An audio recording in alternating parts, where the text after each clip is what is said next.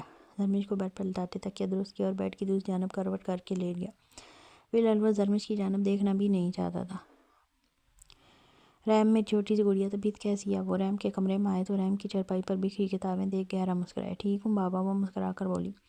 2 دن پہلے ایان کے ساتھ ہوئے سفر نے اسے اسی رات سے بخار نے پکڑ لیا تھا۔ وہ خوفزدہ ہونے کے ساتھ ساتھ بہت اذیت سے گزری تھی۔ گھر نعمان علی کو یہی بتایا تھا کہ راستے میں ڈکیتوں نے گھیر لیا تھا۔ جان تو بچ گئی پر اس کا موبائل ضائع ہو گیا۔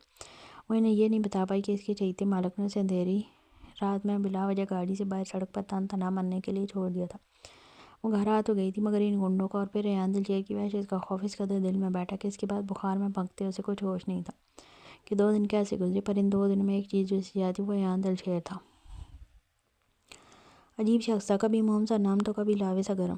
اگر وہ لمحہ سوچتی جب ایان نے معافی مانگتے اس کے پیروں کو چھوا تھا تو دل عجیب لے پر دھڑکنے لگتا، اور اگر وہ سب یاد کرتی تو دل خائف ہو جاتا۔ جو بھی تھا وہ ایک شخص بری طرح حواسوں پر سوار ہو گیا تھا۔ دل عجیب سا بے چین اسے دیکھنے کی خواہش کر رہا تھا۔ نادان دل کی ننھی ننھی خواہشات اسے کوفت میں مبتلا کر رہی تھی۔ ایک خوف دل میں تھا کہیں وہ اس شخص کو پسند نہ کر بیٹھے، کیونکہ وہ اپنی اور اس کی حیثیت بخوبی جانتی تھی۔ یہ چیز اسے شدید غم و غصے سے دوچار کر رہی تھی، یہ سوچ کر کہ وہ اس کے بارے میں سوچ رہی ہے تو کیا وہ ناپراس اپنے مقصد میں کامیاب ہو رہا ہے۔ وہ یہی تو چاہتا ہے کہ رحم اس کے بارے میں سوچنے پر مجبور ہو جائے۔ رحم نے پہلو بدلا۔ یہ لو، نعمان علی نے اسے پھر غائب دماغی سے ایک ہی نقطے کو تکتے دیکھا تو اس کے سامنے ایک گفٹ پیک رکھا۔ رحم نے ناسمجھی سے اپنے بابا کو دیکھا جو مسکرا رہے تھے۔ ایک نظر اندر جھانکا تو دل خوش ہو گیا کہ اندر موبائل کا ڈبہ تھا۔ بنا دیر کیے رحم نے وہ ڈبہ باہر نکالا تو دل دھک سے رہ گیا۔ وہ آئی فون 14 تھا، مہنگا ترین موبائل جو وہ کبھی تصور بھی نہیں سوچ سکتی تھی۔ پھر اچانک کچھ لمحے پہلے کی مسکراہٹ غائب ہوئی تھی۔ وہ سنجیدگی سے اس موبائل کو تکنے لگی تو نعمان علی نے گہری سانس لی۔ یہ موبائل آپ کو آپ کے چھوٹے مالک نے دی ہے نا؟ اس کی آواز میں اس آدمی کے لیے اندیکھی آہٹ تھی۔ کچھ دیر پہلے ہی دل میں اٹھی خواہشات نے اچانک دم توڑا تھا۔ وہ شخص اب اس کی خودداری کو نشانہ بنا رہا تھا۔ بیٹا، وہ کہہ رہے تھے کہ تمہارا موبائل ان کی وجہ سے ٹوٹا ہے تو یہ ایک معذرت سمجھ کر قبول کر لو۔ اب وہ مالک ہو کر اتنی عاجزی دکھا رہے ہیں تو ہم تو ان کے تابع کام کرتے ہیں، اتنی انا نہیں دکھانی چاہیے۔ نعمان علی نے اپنی مجبوری اور موقف بتایا۔ وہ جانتی تھی اس کے بابا بہت صابر و شاکر انسان ہیں جنہیں اپنے مالک سے کسی چیز کا کوئی لالچ نہیں، پر وہ ایان سے الجھ نہیں سکتے تھے یا پھر بحث کرتے۔ ان کے تابع آپ کام کرتے ہیں بابا، میں نہیں۔ رحم کا لہجہ تلخ تھا۔ وہ کچھ دیر پہلے یہ کیوں نہیں سوچ رہی تھی کہ اس کا باپ ایک مغرور شہزادے کی ملازمت کرتا تھا۔ خیر میں نے انکار کیا تھا پر انہوں نے انکار نہیں سنا تو میں مجبور تھا۔ تم اسے اپنے بابا کی جانب سے تحفہ سمجھ کر قبول کر لو۔ رحم کے سر پر ہاتھ پھیرتے وہ کمرے سے باہر نکلے تو رحم کی آنکھوں میں آنسو چمکنے لگے۔ ہر امیر شخص پیسوں کی دوست کیوں جماتا ہے؟ اتنا اچھا خاصا نوجوان تھا، کیا تھا اگر اس میں غرور و تکبر نہ ہوتا؟ نخوت سے سوچتے اس نے موبائل کھولنے کی زحمت تک نہیں کی بلکہ ڈبہ واپس شاپنگ بیگ میں ڈالتے کو اسے چارپائی کونے میں رکھ دیا تھا۔ کل وہ یونیورسٹی کی چھٹی کرنے والی تھی پر اب ارادہ تبدیل کر دیا تھا تاکہ یہ تحفہ اسی شخص کو اسی طرح واپس لوٹا سکے جیسے اس نے یہ بھجوایا تھا، جو اسے خریدنے کی کوشش کر رہا تھا۔ اسے سخت بخار تھا، 2 دن سے وہ تیز بخار میں تپتی رہی تھی۔ نکاح کے بعد جہاز سے ملنا چاہتا پر اس کی طبیعت خرابی کی وجہ سے نہیں مل سکا تھا، لیکن آج رخصتی کا دن تھا۔ سارے مہمانوں کو دعوت نامہ تقسیم ہو چکا تھا، اس لیے اب رخصتی کو ٹالنا بدنامی کا باعث بن سکتا تھا، اس لیے مزید تاخیر نہیں کی گئی تھی۔ پارلر والی نورین کے کمرے میں ہی موجود تھی۔ نورین بالکل خاموش بیٹھی تھی، اس کی آنکھیں سوجی اور سرخ جو اس کے مستقل رونے کی چغلی کھا رہی تھیں، اور بخار کی حدت سے پڑتا سرخ چہرہ، کمان کی طرح ٹیڑھی پلکیں جو سوجی آنکھوں پر مزید نمایاں ہوتی حسین منظر پیش کر رہی تھی۔ اس کی طبیعت کو مد نظر رکھتے میک اپ آرٹسٹ نے بہت کم میک اپ کیا، اس کے باوجود وہ بے حد حسین لگ رہی تھی۔ آنکھیں بھی بخار اور زیادہ رونے کے باعث نشیلی ہونے لگی تھی۔ مہندی اسے پہلے ہی ضیاء حیدر کے نام کی لگا دی گئی تھی۔ ماشاءاللہ میری جان، بے حد حسین لگ رہی ہو۔ نورین کی ماں نے اس کا گرم ماتھا چومتے کہا تو نورین نے ناراضگی سے چہرہ موڑ لیا۔ جو ہونا تھا ہو گیا نورین، تم نے پسند کی شادی کر بھی لی تو اس میں کوئی گناہ نہیں۔ تمہارے بابا تم سے صرف اس بات پر ناراض ہیں کہ تمہیں انہیں یہ بات خود بتانی چاہیے تھی۔ انہوں نے بچپن سے تمہارا مان رکھا، تمہیں دوست بنائے رکھا، تمہارے ہمراہ رہے، پھر تمہاری اس طرح کی بے اعتباری نے انہیں توڑ دیا۔ جانتی ہو اس بات نے انہیں بہت زخم دیا ہے کہ اگر تمہیں کوئی پسند تھا تو تمہیں انہیں بتانا چاہیے تھا۔ سوچو اگر تمہاری شادی فرحان سے ہو جاتی پھر انہیں علم ہوتا تو کیا ہوتا؟ ساری زندگی اس پچھتاوے میں گزر جاتی کہ تم نے ان کی خاطر قربانی دی۔ نورین کی ماں نرمی سے سمجھا رہی تھی جبکہ نورین ان کے سینے سے لگتی سسک پڑی۔ اس میں تو اب انہیں یہ یقین دلانے کی ہمت نہیں تھی کہ ضیا ادر اس کی پسند بالکل بھی نہیں ہے۔ جب وہ یقین دلانے کی کوشش کرتی اس کے بابا مزید ناراض ہو جاتے کہ اب تک اپنے باپ پر یقین نہیں رکھتی تبھی جھوٹ بول رہی ہے۔ بہت مجبور ہو کر نورین نے اپنے اب ضیا کے جھوٹ کو سچ سمجھ کر قبول کر لیا تھا۔ یہ مشکل تھا پر وہ قبول کر چکی تھی۔ میں بابا سے معافی چاہتی ہوں ماما، کہتے ساتھ دل میں ایک ٹھیس سی اٹھی۔ ابھی اس کی ماں جواب دیتی ہے، اس سے پہلے ہی بارات آنے کا شور مچا۔ چپ اب بالکل مت رونا، اپنی ہی شادی پر اتنا رونا ڈالا ہوا ہے اور تمہارے بابا تمہیں معاف کر چکے ہیں، ان کو تمہاری پسند پر ناز بھی ہے۔ ضیا ادر اتنا امیر ہونے کے باوجود بہت عاجزی والا اچھا اور فرما بردار بچہ ہے۔ اب اپنا دل صاف کرو اور خوش ہو جاؤ۔ آنکھیں بھی ساری خراب کر لی ہیں۔ میک اپ آرٹسٹ کو نورین کا میک اپ پہ سیٹ کرنے کو کہتی وہ ایک بار پھر نورین کو ماتھا چومتی کمرے سے نکل گئی، جبکہ نورین بمشکل اپنے آنسو ضبط کرنے لگی۔ میں تمہیں سب کے سامنے یہ ڈھونگ نہیں کرنے دوں گی ضیا، تم نے مجھے میرے گھر والوں کے سامنے ذلیل کیا، میں تمہیں تمہارے گھر والوں کے سامنے رسوا کر دوں گی۔ دل میں عزم کرتی وہ کھڑی ہوئی اور شیشے کے سامنے آئی تو بے اختیار ٹھٹک گئی۔ وہ تو سمجھی تھی اس کا سوگوار سا روپ بہت برا لگ رہا ہوگا، وہ تو اس کی سوچ سے زیادہ حسین لگ رہی تھی۔ اچانک سر چکرانے لگا تو وہ بیڈ پر بیٹھ گئی۔ گھر میں صرف قریبی رشتہ دار مہمان تھے۔ ضیا نے بارات پر پرتکلف انتظام کرنے سے منع کیا تھا اور یہ پیشکش کی تھی کہ ان کے جو بھی مہمان ہیں انہیں وہ ولیمے میں مدعو کر لیں۔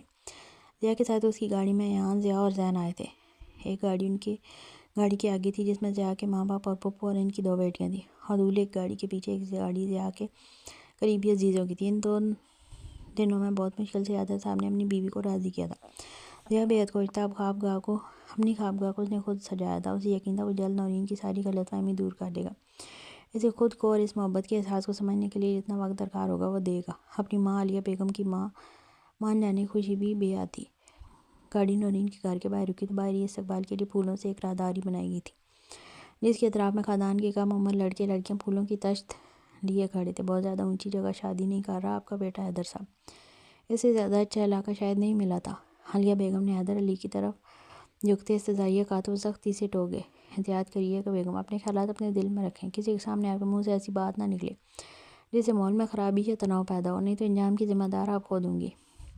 وہ سخت لہجے میں باور کرواتے ضیا کی جانب بڑھے اور ضیا کا ماتھا چومتے اسے گلے لگایا تو یہی عمل مجھے دل سے عالیہ بیگم نے بھی دہرایا۔ اس کے بعد وہ لوگ سب سے ملتے اندر چلے گئے۔ خلاف توقع عالیہ بیگم کا رویہ سب کے ساتھ بہت اچھا اور ملنسار تھا، جسے دیکھتے ضیا بھی مطمئن ہو گیا۔ بارات اور مہمانوں کا انتظام گھر کی چھت پر کیا گیا تھا اور بہت نفیس سجاوٹ تھی جو آنکھوں کو خیرہ کاری تھی۔ ایک چھوٹا اسٹیج بھی بنوایا تھا جس پر ضیا کو بٹھایا تھا۔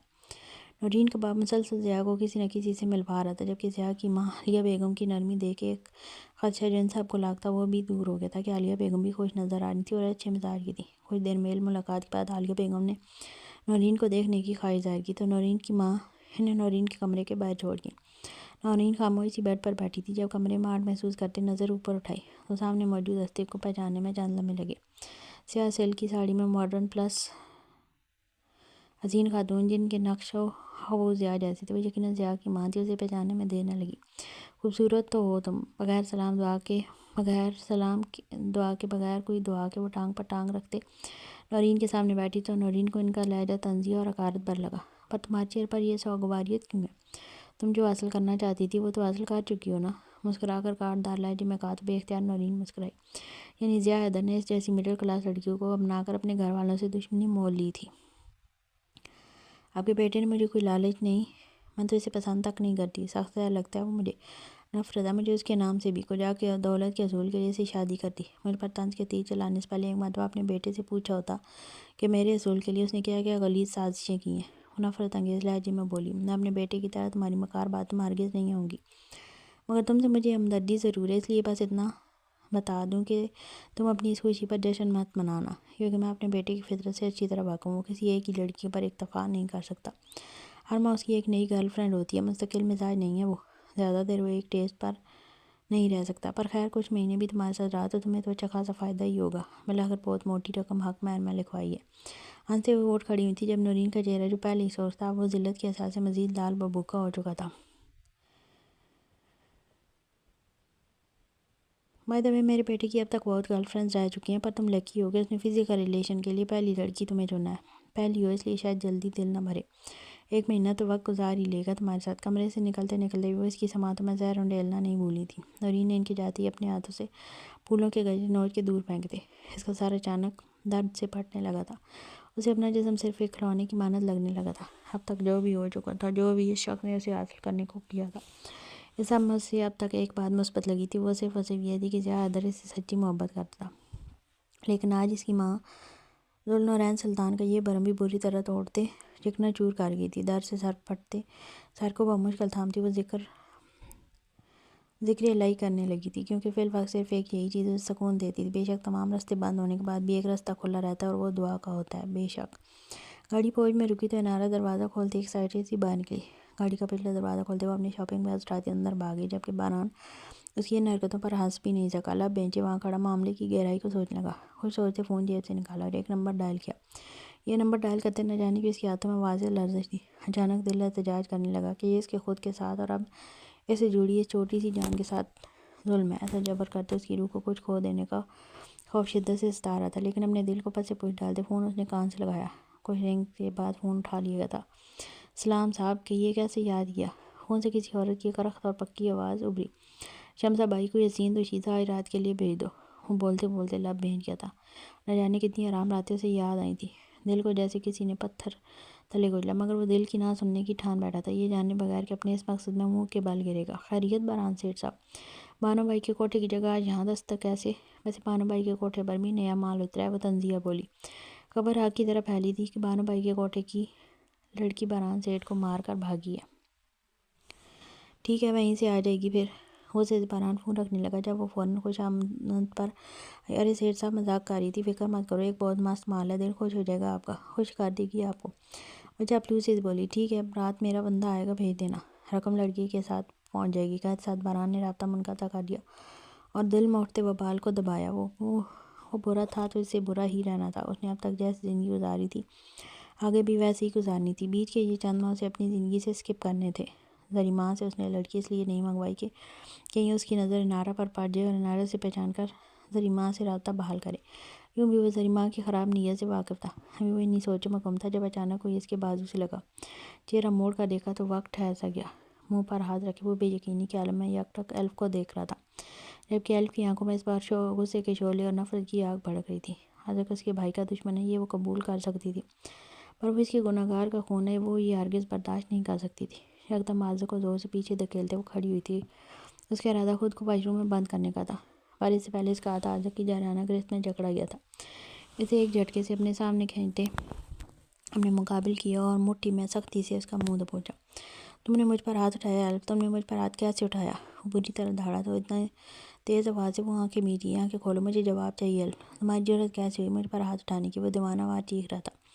انا پر گہری چوٹ لگی۔ جب عارضہ کی گرفت سے اپنا منہ چھڑواتے اس نے عارضہ کے سینے پر ہاتھ رکھتے اسے سختی سے پیچھے دھکیلا۔ جس طرح تمہاری ہمت ہوئی مجھے پامال کرنے کی؟ وہ غصے سے چیخی۔ اس کی آنکھوں سے آنسو بہہ رہے تھے، لیکن اس کے الفاظ عارضہ خانزادہ کو پتھر کر گئے۔ وہ بے یقینی سے ایلف کو دیکھنے لگا۔ کیا وہ اس کی بے پناہ محبت کو پامال کرنے کا نام دے رہی تھی؟ اس کی پاکیزہ محبت کے لمس کو اتنا گھناؤنا نام؟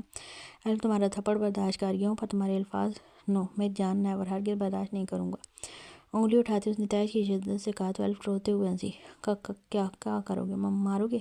یا پھر سے میرے وجود؟ ابھی جملہ مکمل بھی نہ ہوا تھا وہ سختی سے ایلف کے بال میں مٹھی میں دبوچ گیا کہ ایلف کے منہ سے بے اختیار کرا نکلی۔ پامال کیا؟ جانتی ہو اگر رونتا تو یقین کرو جس طرح یہاں کھڑے ہو کر میرے سامنے زبان چلا رہی ہو نا، اس قابل نہ رہتی، خود سے نگاہیں تک نہ ملا پاتی تم۔ ڈیم میری محبت، تم ہوس پرستی کا نام دے رہی ہو۔ اینڈ ٹرسٹ می، میرا دل خود پر ملامت کار ہے جو تمہاری جیسی سیلفش لڑکی سے محبت کر بیٹھا جس کے خون سے مجھے نفرت ہے۔ ایلف کے بال جھٹکے سے چھوڑتا وہ افسوس سے کہہ رہا تھا۔ کل رات تمہیں کب لگا میں نے تمہاری عزت روندی؟ میرے کس انداز سے لگا کہ میں تمہاری قریب صرف تمہارے وجود کے اصول کے لیے آئی ہوں؟ ایلف بے شعر، اگر عارضہ خانزادہ تمہارے جسم کا یہ اصول چاہتا تو وہ تو بنا نکاح کے ہو سکتا تھا، یا کل رات کے بعد تم میرے کمرے کا یہ حال نہیں کر پاتی، میں تمہارے ہاتھ سے تھپڑ نہ کھاتا بلکہ بھوک کی پیاسی اسی گھر کے کسی کونے میں پڑی ہوتی۔ پر افسوس ہو نہ تم بھی دل شیر جن کی رگوں میں نفرت زہر بن کر دوڑتی ہے، جو صرف نفرت کرنا اور دھوکہ دینا جانتے ہیں۔ غصے سے کہتا وہ ایک دم ہنسا۔ ایلف اب بھی حقارت سے اسے گھور رہی تھی۔ ٹھیک ہے، اگر ایسا ہے تو تمہیں میں آج بتاؤں گا رونا اور بے مول کرنا کسے کہتے ہیں۔ آج میں تم سے ایک شوہر کی حیثیت سے نہیں بلکہ باران دلشیر کی بہن کی حیثیت سے ملوں گا۔ You just wait. ایلف کے قریب آتے اس نے بے اثار مہری سے کہا کہ ایلف کی ریڑھ کی ہڈی میں سنسناہٹ دوڑ گئی۔ اور ایک بات، مرد ہوں میں، انا کا